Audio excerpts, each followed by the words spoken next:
वाद्यांच्या या जयघोषामध्ये आपल्या महाराष्ट्राची वाद्य परंपरा जोपास मान्यवर अतिथींचं या आपल्या पवित्र पावनभूमीमध्ये आगमन होत आहे।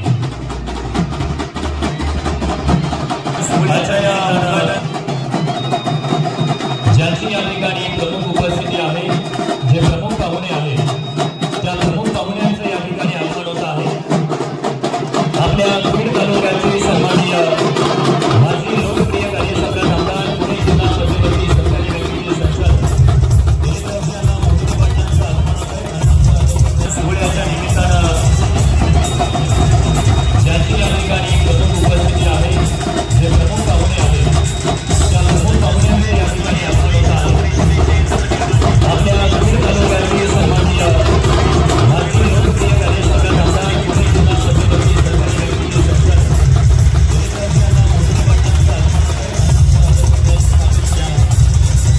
शासकीय पदातील सगळी महत्त्वाची पदं सांभाळण्याचा योग किंवा सांभाळण्याची संधी त्यांना या ठिकाणी मिळालेली आहे। आज जो आपलं गाव आणि साधारणतः 95 साली मी आपल्या गावामध्ये आलो होतो, ते गाव याच्यात आमूलाग्र अशा प्रकारचा बदल आहे। या बाजूने एकच येणारा रस्ता होता, तोही खडबडीत अशा प्रकारचा रस्ता होता। आता गावाचा सगळा चेहरा मोहरा बदललेला आपण पाहतोय। गावामध्ये कुणाच्या पायाला माती लागणार नाही, किंवा काही दिवसांनी माती कुठे ती शोधावी लागेल, इतकं सुंदर गाव भरत तरस आणि पवार यांच्या कारकिर्दीमध्ये झालेलं आपल्याला पाहायला मिळतं। आणि या परिसरामध्ये प्रचंड मोठ्या प्रकारची जी इंडस्ट्री आहे, त्याचा मिळणारा महसूल आणि त्यानिमित्तानं गावाच्या विकासामध्ये शासकीय निधी सोडून प्रचंड अशा प्रकारचं योगदान त्यांना या निमित्तानं देता आलं। अनेक गोष्टी या गावामध्ये घडल्या, राजकीय चढउतार झाले, विरोध झाला, तरीसुद्धा त्या विकासाच्या दृष्टीने पुढे नेलं। गावच्या विकासामध्ये मला भरतनी जे सांगेल त्याचं योगदान मी निश्चितपणानं केलेलं आहे। आणि अलीकडच्या कालखंडामध्ये कालच्या पंचायत समिती जिल्हा परिषदेच्या निवडणुकीमध्ये या ठिकाणी आम्ही गावाला राष्ट्रवादी काँग्रेस पक्षाच्या माध्यमातून संधी दिली आणि एक छोटंसं पूर्वीचं असणारं गाव आज तालुक्याच्या नकाशावर येण्याचं काम या निमित्तानं आपण केलं। आणि आमचे सहकारी सोमनाथ तरस यांच्या धर्मपत्नी ह्या पंचायत समितीच्या सदस्य झाल्या।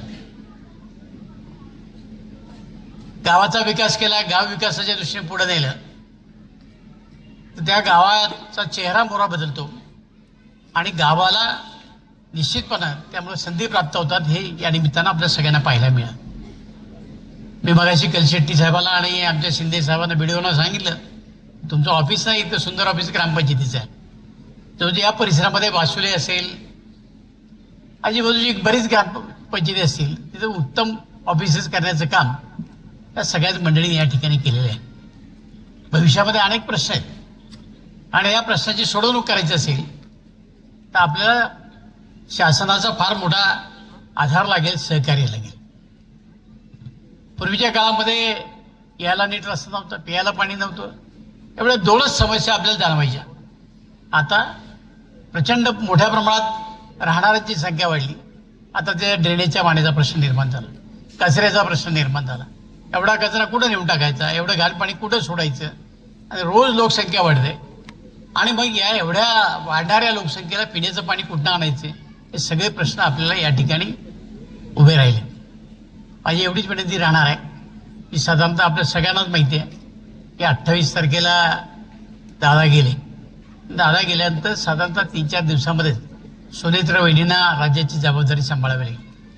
त्या आज राज्याच्या उपमुख्यमंत्री आहेत, पुणे जिल्ह्याच्या पालकमंत्री आहेत, आणि आमच्या सगळ्यांच्या नेत्या आहेत। आणि आम्ही त्यांच्यामध्ये आता अजितदादा पाहतो, काही दिवसामध्ये शरदराव असेल, मी असेल, आपले नवनिर्वाचित जिल्हा परिषद सदस्य असतील, गणेश बोत्रे, आम्ही वहिनीला विनंती करू आणि या भागातल्या प्रश्नांच्या संदर्भात मिटिंग लावून आपले पिण्याच्या पाण्याचे, कचऱ्याचे प्रश्न सोडवण्याचं काम या निमित्तानं निश्चितपणानं आपण करू, एवढंच आश्वासन या निमित्तानं देतो।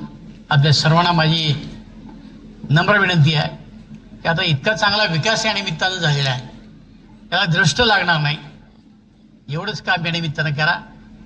गावच्या विकासामध्ये पक्ष अडवा येणार नाही, आणि गावची ग्रामपंचायत असेल, गावच्या इतर संस्था असतील, त्या योग्य रीतीने पुढे नेण्याचं काम करा.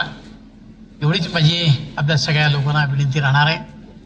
आपण आवर्जून माझ्यासारख्या कार्यकर्ता बोलवलं, कारण आपल्या सगळ्यांना माहिती की नेहमी लोक उगवत्या सूर्याला नमस्कार घालतात, परंतु या गावामध्ये शरद पाटील असेल, मी असेल, तुमचं योगदान आहे. कारण आता वर्षभरापूर्वीपर्यंत इथं ज्या काही जेवढ्या समस्या होत्या त्याकरता पैसे मी या ठिकाणी दिले. अजून नव्यानं काही इथं झालंच नाही आणि त्याच कामाचं आपण उद्घाटन या ठिकाणी ठेवलेलं आहे. अजूनही गावातले अनेक प्रश्न आहेत, ते प्रश्न मार्गी लावण्याकरता सगळ्यांच्याच मदतीची आपल्याला अपेक्षा आहे. आमच्याकडनं ज्या ज्या आपल्या अपेक्षा आहेत ते पूर्ण करण्याचं काम आम्ही निश्चितपणानं करू. आपल्या सगळ्यांना धन्यवाद देतो. माझ्या भावकीचं लग्न सोहळा आहे, त्यामुळे मला पुढे जायचं आणि पुढच्या कार्यक्रमात जाण्याची अनुमती मागतो. बाकी सगळे मंडळी स्टेजवर थांबतील. धन्यवाद.